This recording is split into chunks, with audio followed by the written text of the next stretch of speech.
plongeons ensemble dans les arcanes de l'alchimie avec Le grand œuvre alchimique de François Jolivet-Castelot. Ce chef-d'œuvre de la littérature ésotérique nous guide à travers les étapes secrètes de l'art alchimique, révélant les mystères et les processus de la transmutation qui ont captivé l'esprit des chercheurs de vérité pendant des siècles. Imaginez-vous dans un laboratoire alchimique, entouré de fioles mystérieuses, de manuscrits anciens et de symboles ésotériques. Jolivet-Castelot, éminent alchimiste et philosophe du début du XXe siècle, nous entraîne dans un voyage fascinant où la science et la spiritualité se rencontrent. À travers ses écrits, il nous dévoile les secrets de la pierre philosophale, l'élixir de longue vie et la transformation spirituelle. Dans ce livre audio, nous commencerons par explorer les fondements de l'alchimie, ses origines et ses principes essentiels. Jolivet-Castelot nous montre comment l'alchimie, bien plus qu'une simple quête matérielle, est une véritable voie de transformation intérieure. Vous découvrirez les 3 phases principales du grand œuvre: l'œuvre au noir, l'œuvre au blanc et l'œuvre au rouge, chacune symbolisant une étape cruciale de la purification et de l'illumination de l'âme. Nous plongerons dans les opérations alchimiques, de la calcination à la coagulation, décryptant leur signification profonde et leurs implications spirituelles. Jolivet-Castelot nous guide à travers des textes emblématiques et des rituels sacrés, nous aidant à comprendre comment l'alchimie peut être une métaphore puissante pour la croissance personnelle et la réalisation spirituelle. Préparez-vous à un voyage intellectuel et spirituel unique. Installez-vous confortablement, ouvrez votre esprit et laissez les paroles de François Jolivet-Castelot vous mener à une compréhension plus profonde de l'alchimie et de vous-même. Découvrez comment le grand œuvre alchimique peut être une source d'inspiration et de transformation, éclairant votre chemin vers la sagesse et l'illumination intérieure. Bonne écoute, et que les secrets du grand œuvre illuminent votre quête de connaissance et de réalisation spirituelle. Le grand œuvre alchimique. Florissante en la vieille Égypte, en la sacerdotale et magique Chaldée, au siècle très lointain, puis encore enseignée à l'école d'Alexandrie, l'alchimie fut proscrite avec les arts secrets. Elle devint maudite comme eux et se renferma dès lors dans le mystère des fraternités occultes et hermétiques. Les gnostiques, les templiers, les alchimistes, les rose-croix, conservèrent, transmirent l'alchimie au travers du Moyen-Âge, de la Renaissance, enfin des époques modernes. Et aujourd'hui, parallèlement aux autres branches de l'hermétisme, mieux encore peut-être, l'alchimie renaît. D'allure très scientifique, elle conquiert les meilleurs esprits. Les faits expérimentaux, d'ordre industriel, la confirment. Tifro, Strindberg, Emmons-Brice fabriquent de l'or. La néo-alchimie se constitue auprès de la traditionnelle alchimie, prête à se confondre enfin en elle. Esquissons donc l'ensemble de la spagyrique. Voyons ce qu'est le grand œuvre, la pierre philosophale. Posons-en les conclusions pratiques. Qu'est-ce que l'alchimie tout d'abord? L'alchimie, nous dira Paracelse, est une science qui apprend à changer les métaux d'une espèce en une autre espèce. Et Roger Bacon. L'alchimie est la science qui enseigne à préparer une certaine médecine ou élixir, lequel étant projeté sur les métaux imparfaits, leur communique la perfection dans le moment même de la projection. Ces 2 définitions sont excellentes, et nous verrons que les travaux modernes confirment le fond même de ces préceptes magistraux. Au sens le plus bref et le plus positif, l'alchimie est bien l'art de quintessentier les corps, de les transmuter, de les fabriquer par synthèse. L'hyperchimie doit remplacer la chimie. Mais ces définitions précisent surtout, et uniquement même, la partie la plus grossière de l'alchimie. Or, l'alchimie est plus et mieux que l'art ou la science de fabriquer les métaux précieux. Elle se rattache intimement à l'hermétisme, aux sciences occultes dont elle constitue une branche importante. Elle emprunte cet arcane à la Kabbale, à la magie, à l'astrologie. Elle enfante la médecine spagyrique, car l'occultisme s'inspire de l'unité parfaite. Science intégrale, il aboutit à la seule unité au moyen de la féconde loi de l'analogie, entre autres. L'alchimie, en résumé, prise dans son ensemble si vaste, est une des branches de l'hermétisme, qui s'attache particulièrement, sur le plan physique de la nature, à l'étude de la matière, de sa constitution, de sa genèse, de son évolution et de ses transmutations. Antique science cultivée par les mages, Elle dévoila le problème de l'énergie et de l'atome, montrant l'identité de la substance polarisée en force et matière qui se résolvent l'une en l'autre par le double courant d'évolution et d'involution, aspire et expire de l'univers-vie. À travers les âges, l'alchimie demeura plus ou moins obscurée, selon les temps, mais toujours intégrale, poursuivant le même but scientifique. L'unité absolue de la matière vivante, démontrée à l'aide de la synthèse des corps et des métaux, lesquels dérivent tous d'un même atome, sont constitués par les combinaisons diverses des atomes entre eux, ce qui permet d'opérer l'interchangeabilité des molécules, la transmutation des édifices atomiques. L'alchimie donnait donc, et donne, le moyen de fabriquer les corps les plus précieux, et parmi ceux-ci surtout l'or, dont les hommes n'aperçoivent que l'utilité, mais dont l'adepte connaît l'essence, l'influence bénéfique sur l'organisme au point de vue thérapeutique, sur la science au point de vue synthétique. L'or, élément très évolué, le plus haut sur l'échelle métallique, est le chef de file des métaux. Sa fabrication mène en conséquence à la synthèse des métaux qui le précèdent. Actuellement, l'alchimie, comme nous le verrons plus loin, aboutit aux mêmes effets, mais l'hermétisme ne prodiguant pas cet enseignement, et les initiés étant rares, à côté de l'alchimie traditionnelle, il s'est formé une alchimie toute expérimentale tâtonnant, cherchant l'obtention de l'or, de l'argent par des procédés de laboratoire exotériques. C'est la néo-alchimie, dont on verra le définitif triomphe lorsqu'elle aura fusionné avec l'alchimie traditionnelle, seul dépositaire des formules, des recettes parfaites conduisant aux grandes œuvres par la pierre philosophale. C'est à cette tâche que se consacre la Société alchimique de France et la revue, l'Hyperchimie, Rosa Alchemica, organe d'union entre le passé et l'avenir. Alchimie traditionnelle. Elle reste le privilège des adeptes. Il faut avoir découvert l'absolu, selon la parole des maîtres, pour en posséder la clé. Savoir, vouloir, oser, se taire, résume toute initiation, l'initiation magique comme l'initiation alchimique. L'on ne s'étonnera donc point que nous ne donnions ici que les principes généraux servant à comprendre les auteurs anciens, très obscurs en leur symbolisme assez compliqué. Les termes employés sont souvent synonymes et symboliques.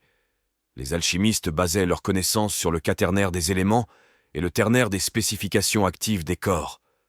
Les opérations du grand œuvre en résultaient. Le quaternaire comprenait le feu, l'air, l'eau, la terre, le ternaire, le soufre, le mercure, le sel. Mais les alchimistes n'entendaient nullement par là désigner les éléments ni les corps vulgaires. Par ces termes, ils ne représentaient, en aucun cas, des corps particuliers. Ils considéraient les 4 éléments comme des états différents, des modalités diverses de la matière. Et c'est pourquoi ils disaient les 4 éléments constitutifs de toute chose.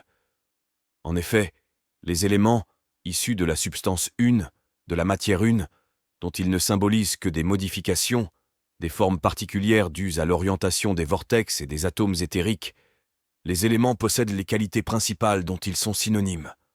Ainsi, l'eau est synonyme de liquide, la terre correspond à l'état solide, l'air à l'élément gazeux, le feu à un état plus subtil encore, tel que celui de la matière radiante par exemple. Puisque cet élément représente les états sous lesquels s'offre à nous la matière, il était donc logique d'affirmer, et ce l'est encore, que les éléments constituent l'univers entier.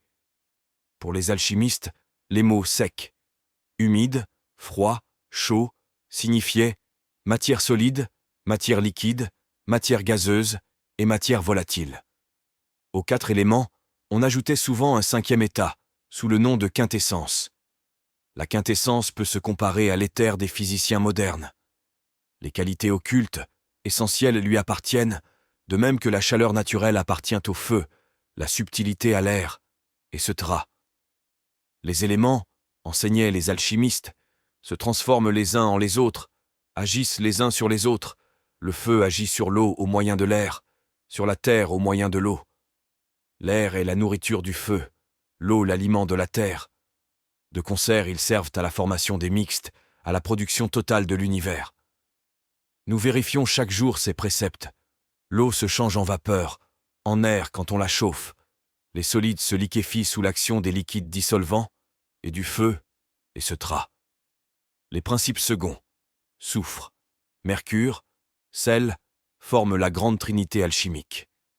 La matière se différenciait pour les alchimistes en 2 principes, soufre et mercure, dont l'union en diverses proportions constituait les corps multiples, les innombrables composés chimiques. Le troisième principe, sel ou arsenic, servait de lien entre les deux précédents, de jonction et d'équilibre, de point neutre, composé des deux. Le soufre, le mercure et le sel, considérés en eux-mêmes, ne sont que des abstractions servant à désigner un ensemble de propriétés. Mais, dérivant de la matière première, le soufre, le mercure, le sel, envisagés au point de vue pratique, sont en quelque sorte l'incarnation des éléments. Leur combinaison dans un corps est variable, et l'un des principes prédomine sur l'autre.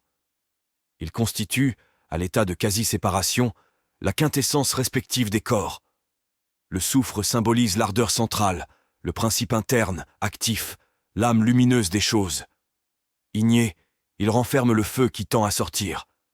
Dans un métal, le soufre représente les propriétés visibles, la couleur, la combustibilité, la dureté, la propriété d'attaquer les autres métaux. Le mercure symbolise, abstraitement si l'on veut, la force vibratoire universelle, le fluide sonique, le principe passif, extrême des choses. À queue, il renferme l'eau et l'air, qui tendent sans cesse à entrer. Dans un métal, le mercure représente les propriétés occultes ou latentes, l'éclat, la volatilité, la fusibilité, la malléabilité. Ce mouvement diverge et converge plus et moins de soufre et mercure, trouve son équilibre dans le principe stable ou sel. Le sel est donc la condensation du soufre et du mercure, l'aspect sensible, fixe, du corps, le réceptacle des énergies, ou substance propre. Pondérable, il correspond à la terre. Mais, chimiquement parlant, est-il possible de rattacher ces termes aux théories actuelles? Je le crois, car d'après ce que nous avons vu plus haut, le soufre et le mercure répondraient fort bien en somme, ainsi que l'a énoncé la brochure excellente, l'idée alchimique, aux radicaux dont nous parle la chimie. Les radicaux, en effet, ne sont autres que des atomes ou des groupes d'atomes susceptibles de se transporter d'un composé dans un autre, par voie de double décomposition. Les radicaux simples ou composés sont isolables. Et en vérité pourtant, personne ne les a jamais vus, palpés, au sens propre du mot, parce que ce sont là des réactions chimiques que l'on connaît par les résultats, les combinaisons, produits. Eh bien, il en est tout à fait de même pour le soufre et le mercure. Ils personnifient parfaitement les radicaux simples ou composés. Et cette analogie nous aide à comprendre la genèse, la constitution des corps et des métaux, formés par l'union, à divers degrés, du soufre et du mercure, comme l'enseignaient les alchimistes. Les radicaux soufre, mercure, en se transportant d'un composé à un autre, apportent l'ensemble nouveau de leurs propriétés et donnent naissance au corps correspondant à leur radical actif et dominant. Ces deux principes, soufre et mercure, séparés dans le sein de la Terre, sont attirés sans cesse l'un vers l'autre et se combinent en diverses proportions pour former métaux et minéraux sous l'action du feu terrestre. Mais suivant la pureté de la cuisson, son degré, sa durée et les divers accidents qui en résultent, il se forme des métaux ou des minéraux plus ou moins parfaits. La différence seule de cuisson et de digestion du soufre et du mercure produit la variété dans l'espèce métallique, nous apprend Albert le Grand, et voilà condensée la théorie excellente des alchimistes sur la genèse des métaux. Pour résumer la question, nous pouvons définir le soufre et le mercure des alchimistes, les principes essentiels de la matière première universelle, principes qui forment la base, les radicaux de tous les métaux et minéraux. La pierre philosophale, le grand œuvre. L'art spagyrique repose essentiellement sur la fermentation. Ceci signifie, en toute clarté, qu'il faut communiquer la vie aux métaux dans le laboratoire, vie latente en eux, qu'on doit les réveiller, provoquer leur activité par une sorte de résurrection, comme nous voyons que l'opère sans cesse la nature en son éternel illozoïsme. L'effort capital de l'alchimie consiste à réduire les matières prochaines en leurs ferments, qui, réunis, constitueront la substance transmutatrice. Tout le grand œuvre réside dans la juste préparation des ferments métalliques. Chaque métal possède en lui son propre ferment qu'il faut extraire. L'or sera le ferment de l'or, l'argent le ferme de l'argent, et ainsi de suite.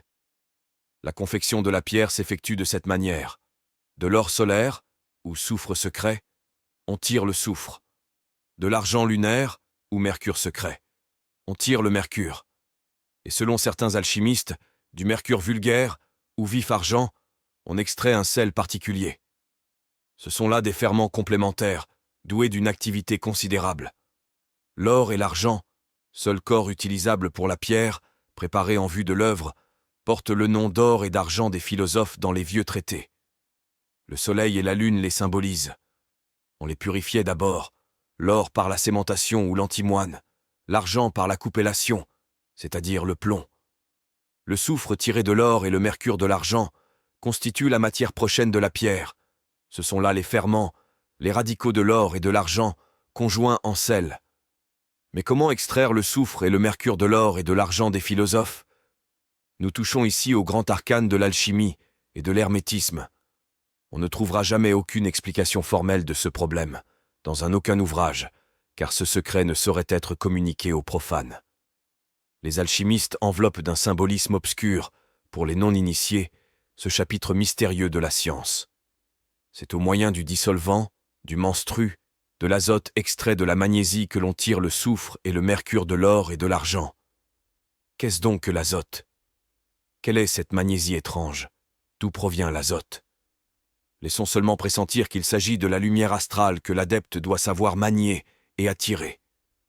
On l'excite par un feu céleste, volatile, modification du fluide astral, et qui s'attire lui-même par la distillation hermétique d'une terre nommée magnésie, considérée comme mère de la pierre. De cette magnésie, minière universelle, on tire le soufre et le mercure suprême, initiaux, lesquels corporéifiés, conjoints en un sel, constituent l'azote ou mercure des philosophes. C'est ce dissolvant énergique, vivant pour ainsi dire, doué d'une puissance électromagnétique selon Stanislas de Guaita, que l'on fait agir sur l'or et l'argent, afin d'en isoler les deux ferments métalliques dont nous avons parlé. Pour manier les forces de la nature, l'ascèse personnelle s'impose. Il me semble donc inutile d'insister sur la nécessité d'une initiation hermétique sans laquelle nul ne saurait pratiquer l'alchimie magique traditionnelle. Poursuivons l'examen des opérations alchimiques de la pierre. On congèle les solutions obtenues en les faisant cristalliser. On décompose par la chaleur les sels obtenus. Enfin, après divers traitements, indiqués par Albert Poisson dans son superbe ouvrage « Théorie et symbole des alchimistes », on a le soufre et le mercure destinés à la pierre. Ils forment la matière prochaine de l'œuvre. On combine ces ferments issus de l'or, de l'argent et du mercure vulgaire. On les enferme en un ballon clos bien luté. On place le matras sur une écuelle pleine de sable ou de cendres, et l'on chauffe au feu de roue, car la cuisson ménager va donner à la masse la propriété de transmuter les métaux. Les alchimistes appelaient Athanor le fourneau spécial dans lequel ils mettaient l'écuelle et l'œuf. Le feu se continue sans interruption jusqu'à la fin de l'œuvre. Dès le début, les corps entrent en réaction. Diverses actions chimiques se produisent. Précipitation, sublimation, cristallisation, changement de couleur. La matière devient noire, symbolisée par la tête de corbeau, puis blanche, symbolisée par le cygne. À ce degré, elle correspond aux petites œuvres ou transmutation du plomb, du mercure, du cuivre, en argent. Puis les teintes intermédiaires, variées, se montrent. Vert, bleu, livide, iris, jaune, orange. Enfin, le rouge rubis ont parfait qui indique l'heureuse terminaison. En résumé, voici la marche générale. Premièrement, la matière étant préparée, c'est-à-dire les ferments étant extraits de l'or et de l'argent. Conjonction ou coït, union du soufre et du mercure dans l'œuf. On chauffe. Apparition de la couleur noire. On est arrivé alors au deuxième stade. Deuxièmement, la putréfaction. Troisièmement, vient l'ablution. La blancheur apparaît. La pierre se lave de cette impureté. Quatrièmement, la rubification, couleur rouge. L'œuvre est parfaite. Cinquièmement, fermentation. Son but est d'accroître la puissance de la pierre, de la parfaire. On brise l'œuf, on recueille la matière rouge, la mêle à de l'or fondu et à un peu d'azote ou mercure des philosophes, et l'on chauffe à nouveau. Puis on recommence une ou deux fois encore cette opération. La pierre augmente de force. Elle transmue 1000 fois son poids de métal au lieu de 5 ou 10 fois. C'est ce que l'on nomme la multiplication de la pierre. Les métaux vils sont changés en or et argent. C'est la 6e opération ou projection.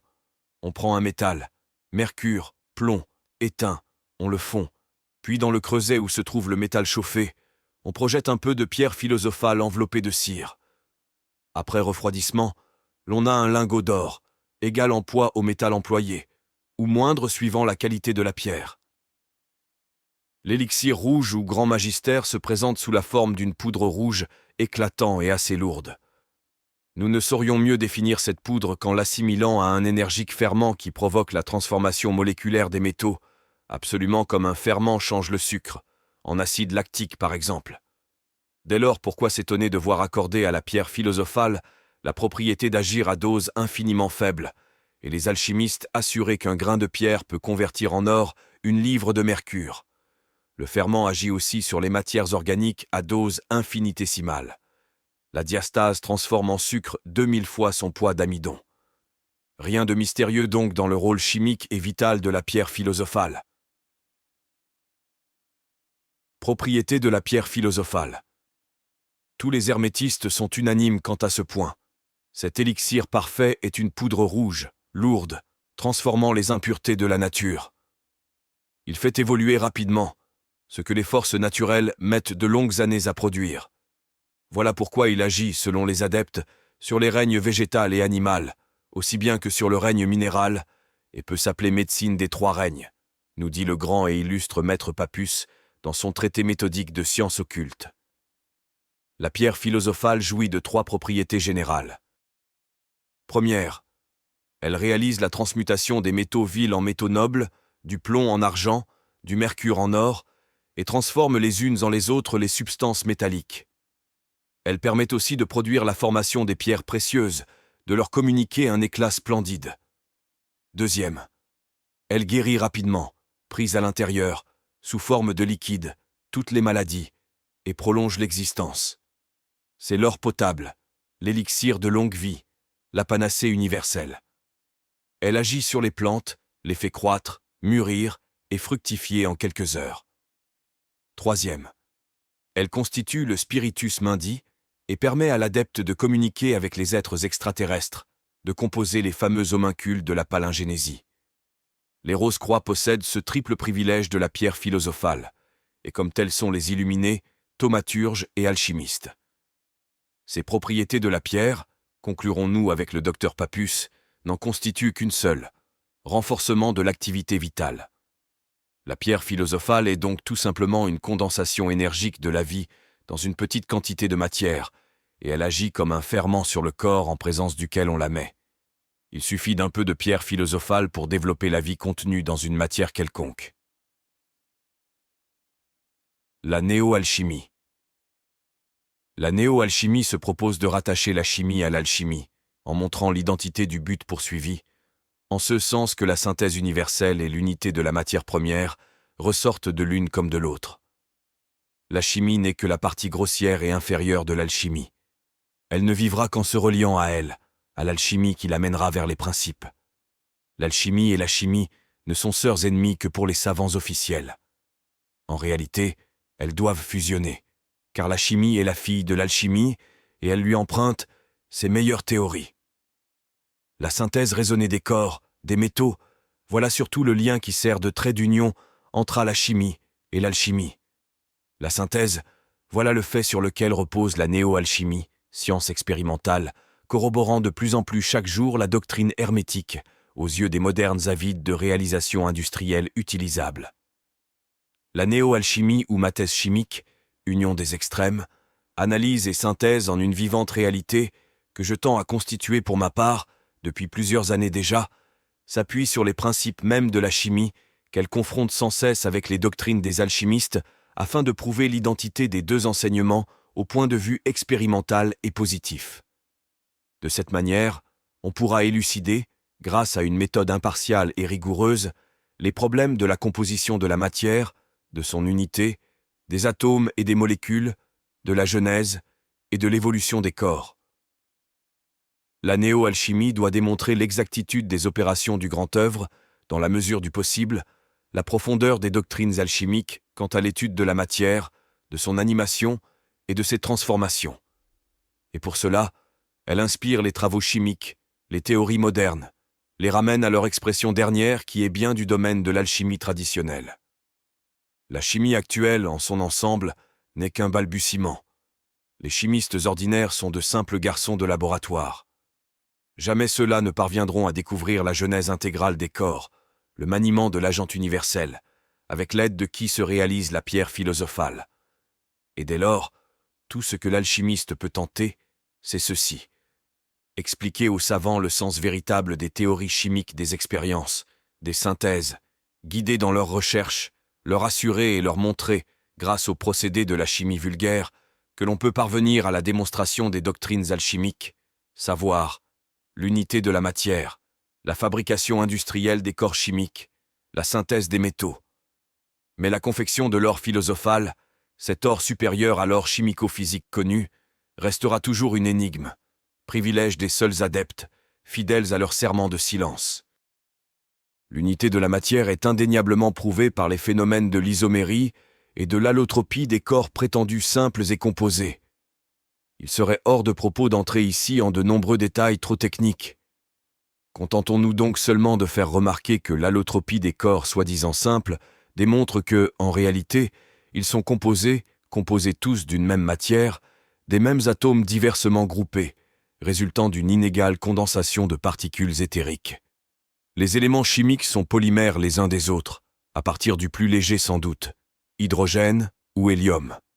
De là les composés différents, et de là aussi l'effet d'isomérie, d'allotropie, consistant en propriétés chimiques diverses pour deux ou plusieurs éléments identiques par leur composition intrinsèque. L'ozone, l'hydrogène, le chlore, le soufre, l'azote, le phosphore, etc.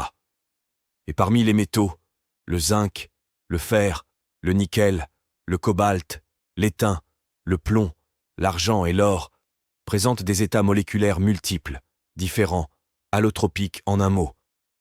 La classique chimie constate cet exemple mais s'obstine à n'en point poser la conclusion d'unité et de synthèse. La synthèse des métaux qui corrobore ces cas précédents, la synthèse de l'or existe pourtant. L'alchimie pratique apparaît aujourd'hui, l'alchimie aux industrielles tendances. On fait de l'or. Monsieur Tifro, qui lutte pour sa découverte depuis près de 50 ans et qui a consigné ses travaux en un petit volume très curieux. L'or et la transmutation des métaux, Monsieur Tifro a obtenu des lingots d'or en dissolvant de l'argent uni à du cuivre au sein d'un mélange d'acide nitrique ou d'acide nitrique et sulfurique concentré sous l'action de la lumière solaire. D'accord avec les vieux alchimistes, Tifro attribue à des ferments spéciaux les changements moléculaires des corps, les transmutations respectives. Réduire un métal en cet élément, le réunir ensuite aux ferments du corps que l'on veut produire, telle est l'idée très rationnelle qui préside aux expériences de M. Tifro. Or, les composés oxygénés de l'azote devant, sans aucun doute, jouer un rôle important de fermentation sur les éléments métalliques. Carbone et hydrogène entre autres, l'acide nitrique constitue l'agent tout indiqué de dissolution, sous l'influence de la chaleur, de l'électricité et de divers adjuvants comme l'acide sulfurique, l'iode, etc. Le Suédois August Strindberg, à la fois homme de lettres célèbre et chercheur original, obtint des pellicules d'or en opérant au moyen de sulfate de fer, de chromate de potasse et de chlorhydrate d'ammoniac. Il donnait ainsi naissance à de l'or non fixé, non absolument mûri. Et plus récemment, l'on se souvient, à la suite des essais de Karelia sur la dissociation de l'argent sous forme d'argent doré, de la découverte faite par Emmons. Il tient son procédé secret, mais il a révélé les principales lignes de sa méthode, dont voici la substance. Si vous voulez essayer, dit-il, l'effet combiné de la compression et d'une température très basse, vous produirez aisément un peu d'or. Prenez un dollar mexicain, entièrement exempt d'or, sauf des traces peut-être, et mettez-le dans un appareil qui empêche ces particules de se répandre au dehors lorsqu'il aura été divisé. Alors, soumettez-le à un battage puissant, rapide, continu, et dans des conditions frigorifiques telles que des chocs répétés ne puissent produire même une élévation momentanée de température. Faites l'essai d'heure en heure, et à la fin vous trouverez plus que des traces d'or. Le docteur Emmons emploie dans sa fabrique d'or, Argentorum Laboratory, une machine à grand rendement capable de produire des pressions de 800 tonnes par pouce carré. La série des opérations qu'il fait subir au dollar mexicain d'argent pour les changer en lingots d'argentorum est la suivante. Première, traitement mécanique. Deuxième, action d'un fondant et granulation. Troisième, traitement mécanique. Quatrième, traitement par les composés oxygénés de l'azote, c'est-à-dire par l'acide nitrique modifié. Ce moyen a été préconisé par Tifro, il y a 50 ans déjà, comme se plut à le reconnaître Emmons lui-même. Cinquième, affinage. L'argentorum, or quelque peu spécial que nous placerions entre l'argent et l'or sur le tableau sériel de Mendeleïev, tandis que l'or de la pierre philosophale prendrait place au-dessus de l'or vulgaire, possède les apparences et les propriétés générales de l'or. Le bureau d'essai de la monnaie de New York l'achète comme or, en lingots, et le docteur Emmons ne doit pas faire de mauvaise synthèse, puisqu'il compte arriver à produire 1550 kilos d'argentorum par mois, ce qui représente un bénéfice de plus de 46 millions par an. Son compatriote Edward Bryce assure fabriquer d'assez grandes quantités de métal précieux, et cela semble réel car d'officiels chimistes analysèrent le produit de ces fours spéciaux, température de 5000 degrés, et en reconnurent la parfaite authenticité, au moyen de la formule de laboratoire que nous allons transcrire. Mais remarquons bien ce titre, formule de laboratoire. Il y en a donc une autre industrielle. Prenez 5 parties d'antimoine chimiquement pures, 10 parties de soufre, une partie de fer, 4 parties de soude caustique. Mettez dans un creuset de graphite et maintenez au blanc pendant 48 heures. Prenez la masse qui résulte de la fusion, des scories et un bouton métallique, et pulvérisez le tout. Mêlez cette poudre ainsi que le métal qui y est incorporé, avec les scories pulvérisées. Combinez avec une partie de charbon de bois, 5 parties de litharge ou oxyde de plomb. Ajoutez 4 parties de soude caustique. Mettez le tout au creuset jusqu'à ce que vous ayez obtenu un bouton métallique. Scorifiez et coupez la masse métallique. La parcelle qui constituera le résultat final sera de l'or et de l'argent. On voit que ce procédé consiste en la formation, d'abord d'un suinte d'antimoine, puis d'un suinte de fer, enfin d'un sulfite de plomb. La création de l'or résulte du mélange. Les faits prouvent donc bien, n'est-ce pas, que l'or, l'argent, les métaux sont des produits de synthèse. La néo-alchimie, par ses conclusions nettement expérimentales, démontre les doctrines de l'hermétisme. Elle révèle l'ordre croissant des éléments, la loi de l'évolution minérale, le mécanisme de l'isomérie et de l'allotropie, le secret de la genèse et de la composition des métaux, des prétendus corps simples. Elle aboutit à la création d'une science rationnelle et unitaire. Quant à l'alchimie magique, elle s'envole jusqu'aux sphères de l'infini. Elle boit le mystère même, le secret de la vie et de la quintessence. Nous comparerions volontiers la néo-alchimie à une pyramide dont la base repose sur la terre et qui va toucher aux cieux, et l'alchimie à un faisceau lumineux qui descend du ciel pour s'épanouir sur la terre. Réunissons ces deux savoirs, ô adeptes, et nous posséderons l'intégrale science, la synthèse de l'absolu. Note. Ces quelques lignes pour ceux qui, déjà initiés à l'alchimie, sont à même de comprendre entre les mots et de s'élever jusqu'à l'adeptat par la préparation de la pierre. L'œuvre, en résumé, est simple. Il se réalise en fait d'ordre positif, au moyen de la revivification des matières. Il faut, en l'azote, énergie subtile, résoudre-dissoudre, régénérer, 2 corps conjoints en un seul. Soufre et mercure formant le sel. Ces corps, comme l'azote qui en dériva et d'où ils proviennent, le cycle du serpent se mordant la queue, sont répandus dans la nature. Une fois conjoints et placés dans le matras, il reste à diriger le feu terrestre. Le feu volatile agira par lui-même, au sein de l'œuf philosophique. Tout ceci est rigoureusement exact. Je possède la clé de la pierre, communiquée par un adepte. Avec mon ami Jules de Lassus, nous avons réalisé l'œuvre, et bientôt nous convaincrons les savants officiels. Concentration vitale, ferment métallique, la poudre de transmutation constitue, en quelque aorte, une allotropie, une isomérie.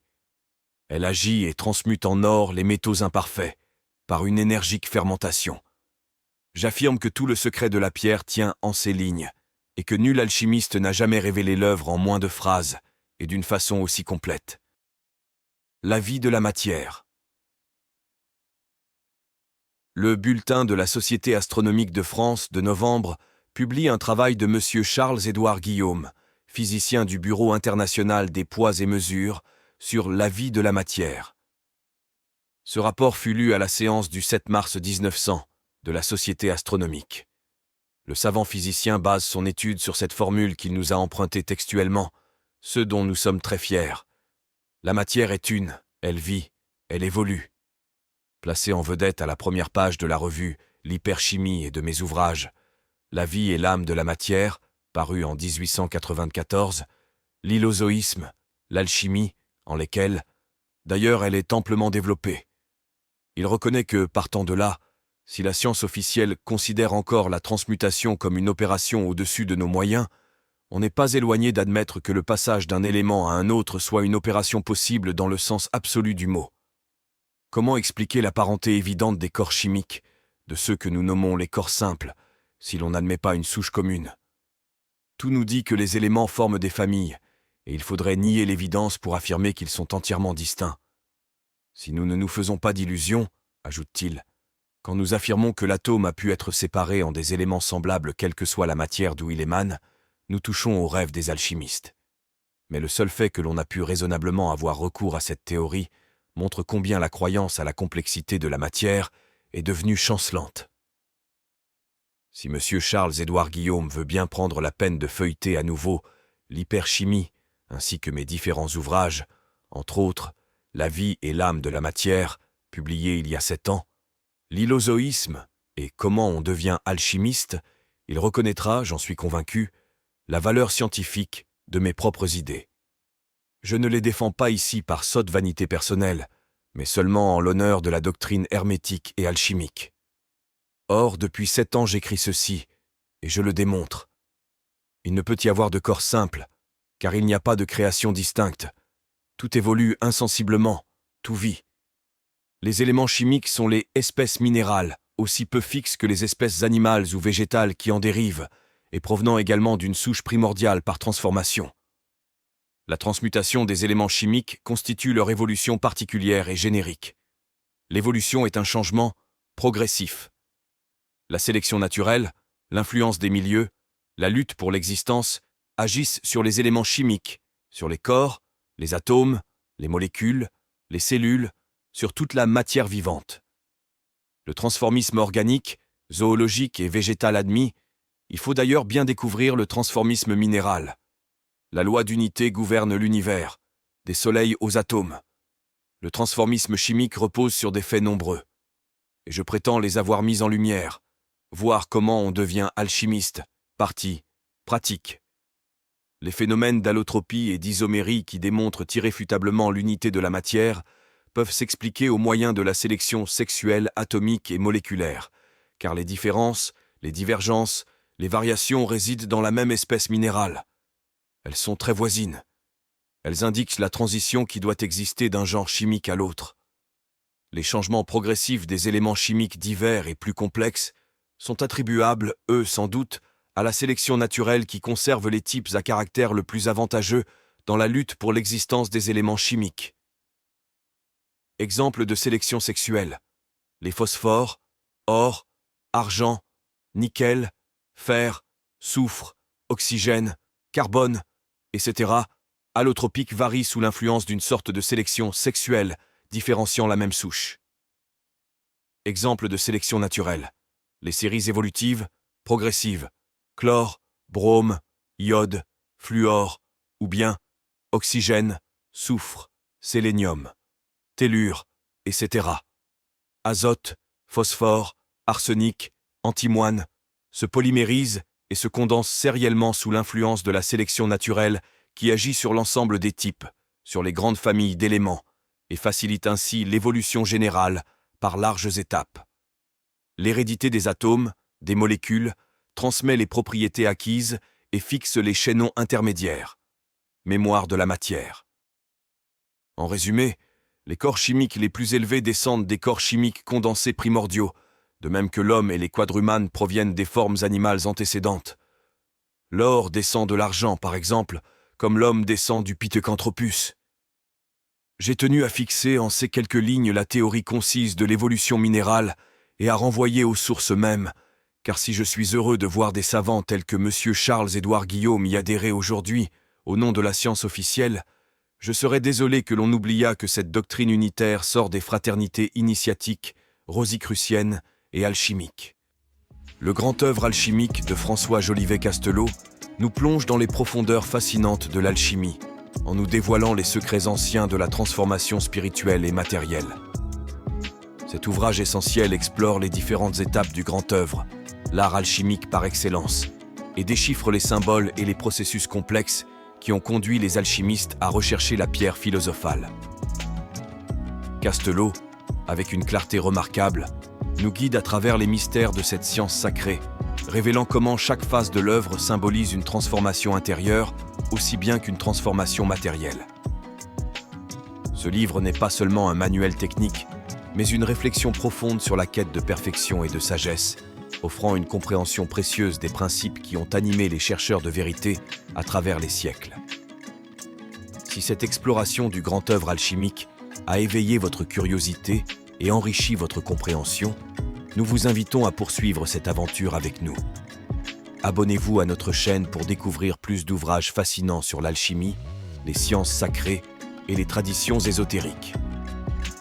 En likant et partageant cette vidéo, vous aidez à diffuser ces précieuses connaissances et à faire grandir notre communauté passionnée.